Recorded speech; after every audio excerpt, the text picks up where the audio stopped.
وہاں پہ آپ کا یوٹیلیٹی بلز جو ہوتے ہیں وہ میکسیمم 1000 لیرہ تک چلے جاتے ہیں. اور جو اگر آپ کسی سیتے میں رہتے ہیں، اس میں آپ کو پتہ ہے کہ سیتے کے 500 600 700 لیرہ سیتے کے اپنے سروس چارجز شامل ہوتے ہیں، جس کے اندر سیکیورٹی ہے، سیتے کی کلیننگ ہے. سیتے مینز جو یہاں پہ ریزیڈنس کمپلیکسز ہوتے ہیں، جس طرح اپنی پہلی ویڈیوز میں آپ کو بتا چکا ہوں، تو ان کے جو چارجز ہوتے ہیں وہ 600 700 لیرہ وہ ایڈ ہوتے ہیں. پلس یہ ہوتا ہے کہ ان کا سسٹم سینٹرل ہیٹنگ کا سینٹرل ہوتا ہے، اور ان کا جو دوسرا آپ کا جو سیکیورٹی کا سسٹم، یہ سارے سسٹم ملا کے تو ان کے سیتے کے اپنے چارجز ہوتے ہیں. وہ جو چارجز ہیں وہ ملا کے تو آپ کا تقریباً یہ 2000 لیرہ کے اراؤنڈ چلا جاتا ہے. اگر میں جنرل ڈیٹیل میں جاؤں تو جو نارمل الیکٹریسٹی کا بل ہے یہاں پہ 100 150 200 لیرہ کے اراؤنڈ آتا ہے. آپ کے انٹرنیٹ کے بل کے جو وہ بھی 100 150 لیرہ کے اراؤنڈ ہوتا ہے آپ کا. اس کے بعد اگر آپ کا گیس کا بل کریں تو ونٹر کا تھوڑا فرق ہو جاتا ہے. ویسے نارمل ڈیز کے اندر وہ بھی 100 150 رہتا ہے، لیکن ونٹر میں وہ آپ کا 300 400 کے اراؤنڈ چلا جاتا ہے. اور اس کے علاوہ جو آپ کی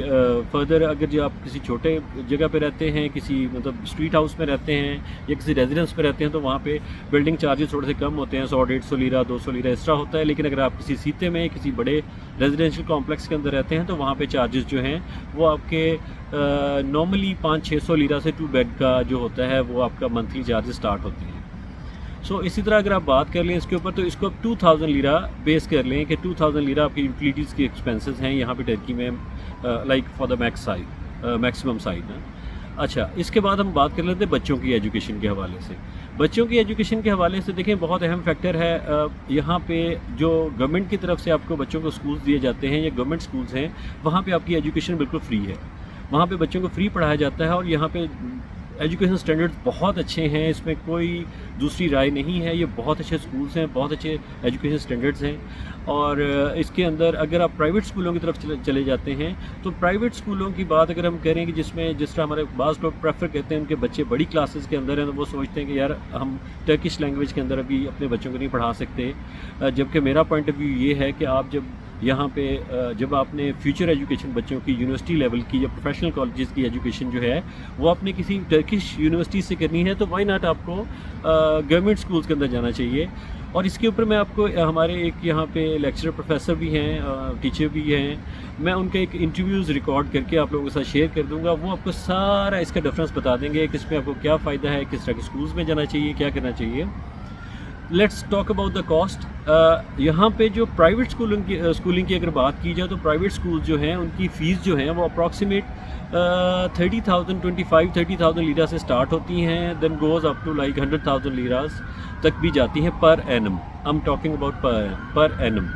یعنی کہ اگر آپ کا کوئی ایک اسکول جس طرح احسان اسکول ہے یہاں پہ، تو ان کا اسٹرکچر جو ہے وہ 25-30 ہزار 35 ہزار کے راؤنڈ ہے، اور وہاں پہ آپ کو 1 سال کی آپ کو اتنی فیس پے کرنی پڑتی ہے. اب ہم بات کر لیتے ہیں وہیکلز کے بارے میں اور لوکل ٹرانسپورٹیشن کے بارے میں. اگر ہم بات کرتے ہیں تو لوکل ٹرانسپورٹیشن، اگر آپ یہاں پہ آ کے جس طرح ہمارے بہت سارے لوگ تو کام نہیں کر رہے ہوتے اور وہاں پہ کوئی جابز وغیرہ بھی ان کا ایسا سسٹم نہیں ہوتا، اور بہت سارے لوگ اپنی جو لیونگ کے لیے ہی وہ جو اپنی وہیکل وغیرہ رکھتے ہیں یا وہ پبلک ٹرانسپورٹ یوز کرتے ہیں. تو اگر ہم اس کو آن ایوریج کر لیں تو اگر آپ ایسے سمجھ لیں کہ اگر آپ ایک گاڑی ہے جو روز آپ 50 کلومیٹر ڈرائیو کرتے ہیں تو اس کی فیولنگ کے لیے آپ کو 50 کلومیٹر کے لیے 100 لیرہ کا فیول روز چاہیے آپ. تو آل ٹوگیدر اگر آپ سمجھ لیں کہ اگر آپ نے اس کو 25 ڈیز یا 20 ڈیز اس کو ڈرائیو کیا ہے تو آپ کے لیے 2000 لیرہ کا فیول آپ کو چاہیے ہوگا. اور اگر اب ہم بات کرتے ہیں لوکل ٹرانسپورٹیشن کی، تو لوکل ٹرانسپورٹیشن میں جس طرح آپ ہفتے میں 2-3 دن 4 دن موو کرتے ہیں، کہیں جاتے ہیں، تو اٹ ٹیکس اراؤنڈ لائک آپ کا جو یہاں پہ سنگل ٹرپ ہے اس وقت جو نارمل بسز کا ہے وہ 7.5 ہے، 7.5 لیرہ سم تھنگ ہے. اور جس طرح یہ میٹرو بسز وغیرہ ہیں یہاں پہ ایک ٹرپ اس کا جو 15 لیرے کا ایک ٹرپ ہے. تو اگر آپ اسی حوالے سے بھی کاؤنٹ کریں تو اگر آپ 1 2 3 4 بسز چینج کرتے ہیں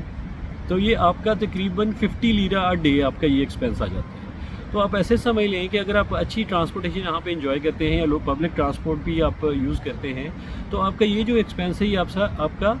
2 سے لے کے 3,000 لیرہ تک آپ کا یہ ایکسپینس آتا ہے.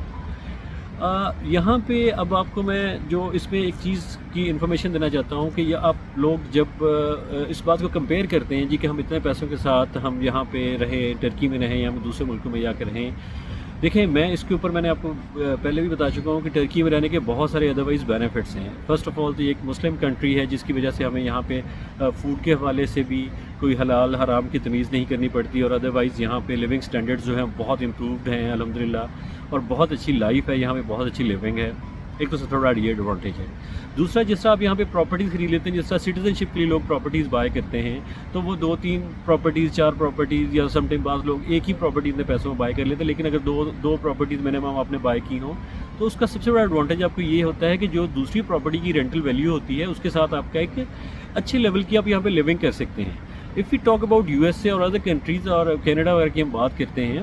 تو دیکھیں ایک چیز میجر آپ اپنے ذہن میں بٹھا لیں. آپ یورپ جاتے ہیں, آپ UK جاتے ہیں, USA جاتے ہیں, کینیڈا, آپ کہیں بھی جاتے ہیں,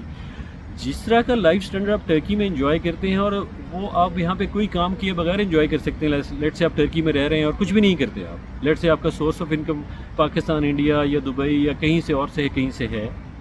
یا ایون آپ پینشنر ہیں, کسی بھی کنٹری سے آپ آئے ہوئے ہیں, تو جو لیونگ سٹینڈرڈ آپ اتنے پیسوں سے یہاں پہ ٹرکی میں انجوائے کر سکتے ہیں وہ لیونگ سٹینڈرڈ آپ ان ملکوں میں انجوائے نہیں کر سکتے. وہاں پہ جا کے آپ کو بہت اسٹرگل کرنی پڑتی ہے اور ان ملکوں میں جا کے بہت زیادہ آپ کو کام کرنا پڑتا ہے, دین جا کے آپ اپنے گروسریز اور سب چیزوں کے ایکسپینسز اور چیزوں کے وہاں کے لیونگ کے ایکسپینسز میٹ کر سکتے ہیں.